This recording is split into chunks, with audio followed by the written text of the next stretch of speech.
Hi mga kaibigan! Nagtataka ba kayo bakit parang bihis na bihis ang lola nyo? Ako po ay gagala. Alam nyo ba kung saan?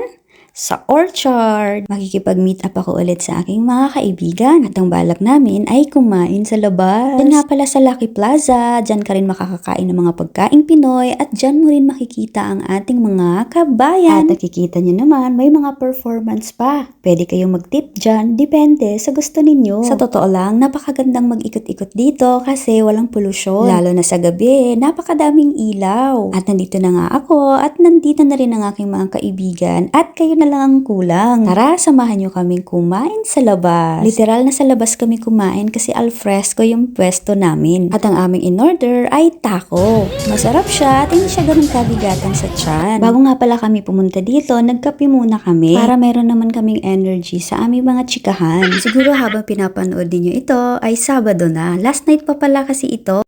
Ayan nga pala si Marites, si Marichu, at si Sally.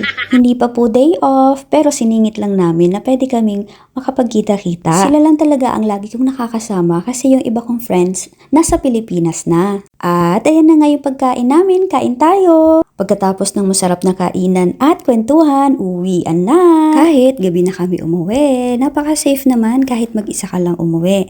Kaya maraming salamat po sa panonood. Maiksi lamang po ang aking vlog ngayon. Pinakita ko lang po kung anong ginawa ko kahapon. Friday po pala yun. Pag napagawi ka dito sa Orchard, mag-picture-picture na at mag-video-video na. Sayang naman ang view.